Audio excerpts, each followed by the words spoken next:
এই ব্ৰহ্মাণ্ডখনত মহাদেৱৰ অগণন ভক্ত আছে, অগণন ভক্তই মহাদেৱক ভাল পায়। আজি মহাশিৱৰাত্ৰিৰ দিনা অগণন ভক্তই মহাদেৱৰ ওচৰত আশীৰ্বাদ বিচাৰি যাব। দুখৰ বিষয়টো হৈছে এই অগণন ভক্তৰ মাজৰ পৰা বহু কম ভক্তইহে মহাদেৱক ফলো কৰে, মহাদেৱৰ নিচিনা হ'ব বিচাৰে। সকলো ভক্তই মহাদেৱৰ আশীৰ্বাদ বিচাৰে, কিন্তু মহাদেৱৰ নিচিনা কোনো হ'ব নিবিচাৰে। আপুনি যদি জীৱনত মহাদেৱৰ আশীৰ্বাদ সঁচাকৈ পাব বিচাৰিছে, তেতিয়াহ'লে মহাদেৱক অনুকৰণ কৰিব লাগিব, মহাদেৱৰ পৰা শিকিব লাগিব। মহাদেৱৰ চৰিত্ৰটো এবাৰ ভালদৰে ভাবকচোন, ভালদৰে ভাবক। তেওঁৰ চৰিত্ৰটোৰ মাজত এনে ৰহস্য লুকাই আছে, যি ৰহস্যই আমাৰ জীৱন সলাই দিব পাৰে। ওপৰৰ পৰা যদি চাওঁ, মহাদেৱে জটা ধাৰণ কৰিছে, জটাৰ মাজত আছে গংগা মা, যি সকলো সময়তে বৈ আছে। ইয়াৰ পৰা তললৈ আহক অকণমান, তলত চন্দ্ৰমা ধাৰণ কৰিছে, চন্দ্ৰমা য'ত অমৃত আছে। ইয়াৰ পৰা অকণমান তলত আহক, মহাদেৱক ত্ৰিনয়ন বুলি কোৱা হয়। তেওঁ তিনিটা চকু, কপালৰ চকুটোৰ পৰা সকলো সময়তে জুই ওলাই থাকে। ইয়াৰ পৰা তললৈ আহোঁ, মহাদেৱক নীলকণ্ঠ বুলি কোৱা হয়। তেওঁ কণ্ঠত বিষ ধাৰণ কৰিছে। অমৃত মন্থনৰ সময়ত সকলোকে অমৃত লাগে, সকলোৱে অমৃত খাব, একমাত্ৰ মহাদেৱে বিষ ধাৰণ কৰিছিল। তেওঁ অলংকাৰবোৰ যদি চাওঁ, সাপ সৰ্প আছে তেওঁৰ লগত, ডিঙিত সৰ্প ধাৰণ কৰিছে, বাঘৰ ছালৰ ওপৰত বহিছে। তেওঁৰ বাহন হৈছে নন্দী, ষাঁড়গৰু।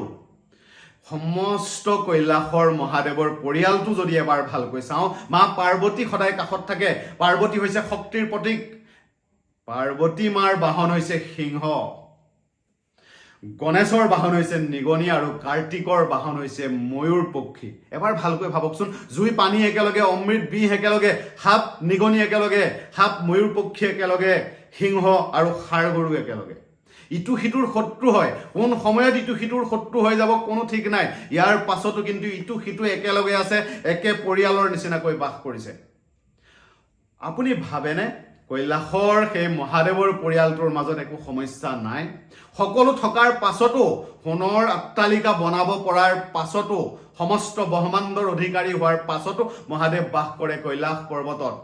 সকলো সময়তে ধ্যানত মগ্ন থাকে, সকলো সময়তে মুখত হাঁহি থাকে, সকলো সময়তে ভক্তৰ দুখ দূৰ কৰিব প্ৰস্তুত থাকে।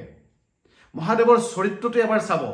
ইমান সমস্যা থকাৰ পাছতো কোনো দিন দুখত নাথাকে, কোনো দিন মুখত শোকৰ ছবি নাথাকে, সকলো সময়তে হাঁহি থাকে। ইয়াৰ পৰা শিকিব লগা কথাটো হৈছে, আপোনাৰ জীৱনত যিমানে সমস্যা নাথাকক, যিমানে বাধা নাথাকক, সকলো সময়তে হাঁহি থাকক।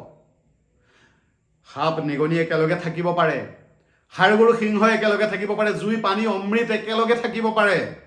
তেতিয়াহ'লে আমি আমাৰ দৈনন্দিন জীৱনত কিয় সকলোৰে মাজত ভুল বিচাৰি থাকোঁ? আমি আমাৰ পৰিয়ালটোৰ মাজত প্ৰত্যেকজন মানুহ একে নহ'বও পাৰে, কোনোবাজনে ভাল পাব পাৰে, কোনোবাজনে বেয়া পাব পাৰে। কাম কৰা অফিচটোত প্ৰত্যেকজন মানুহে আপোনাৰ কথা নুশুনিবও পাৰে, ইজনে সিজনক বেয়া পাবও পাৰে, ইজনে সিজনক সন্মান নকৰিবও পাৰে। মহাদেৱে হাঁহি থকাৰ নিচিনাকৈ আপুনিও কিয় হাঁহি থাকিব নোৱাৰে? সাপ নিগনি একেলগে থাকিব পাৰে, আপুনি আপোনাক বেয়া পোৱা মানুহজনৰ লগত কিয় একেলগে থাকিব নোৱাৰে?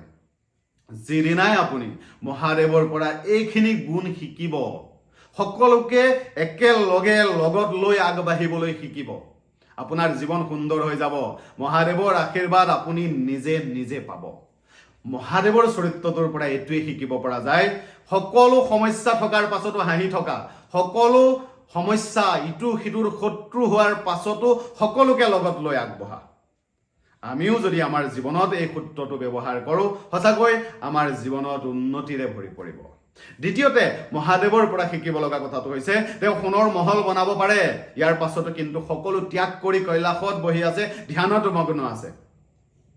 আমাৰ জীৱনত যিমানে ধন টকা সম্পত্তি নাথাকক, সকলো থকাৰ পাছতো সকলো ত্যাগ কৰিব প্ৰস্তুত থাকিব লাগিব। একো নথকাৰ পাছতো হাঁহিব শিকিব লাগিব।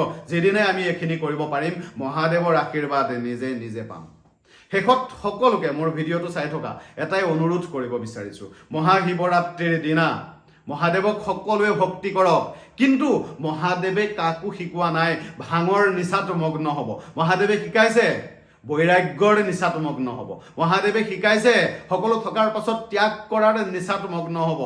মহাদেৱে আপোনাক লোভ মোহ কাম ক্ৰোধৰ নিচা ত্যাগ কৰিবলৈহে শিকাইছে, ভাং খাবলৈ শিকোৱা নাই। বহুতে ভুল ধাৰণা দিছে মহাদেৱক লৈ। সকলোকে অনুৰোধ কৰিছোঁ, মহাদেৱ ত্যাগৰ প্ৰতীক, মহাদেৱ বৈৰাগ্যৰ প্ৰতীক, মহাদেৱ শক্তিৰ প্ৰতীক, কৃপা আৰু কৰোণাৰ প্ৰতীক। মহাদেৱে ভাং নাখায় আৰু কাকো খাবলৈও শিকোৱা নাই, ভগৱানৰ ভক্তিৰ নিচাত মগ্ন হ'ব শিকাইছে। সকলোকে কৈছোঁ ভিডিঅ'টো শ্বেয়াৰ কৰি দিব আৰু সকলোকে মহাদেৱে কৃপা কৰক, কৰোণা কৰক।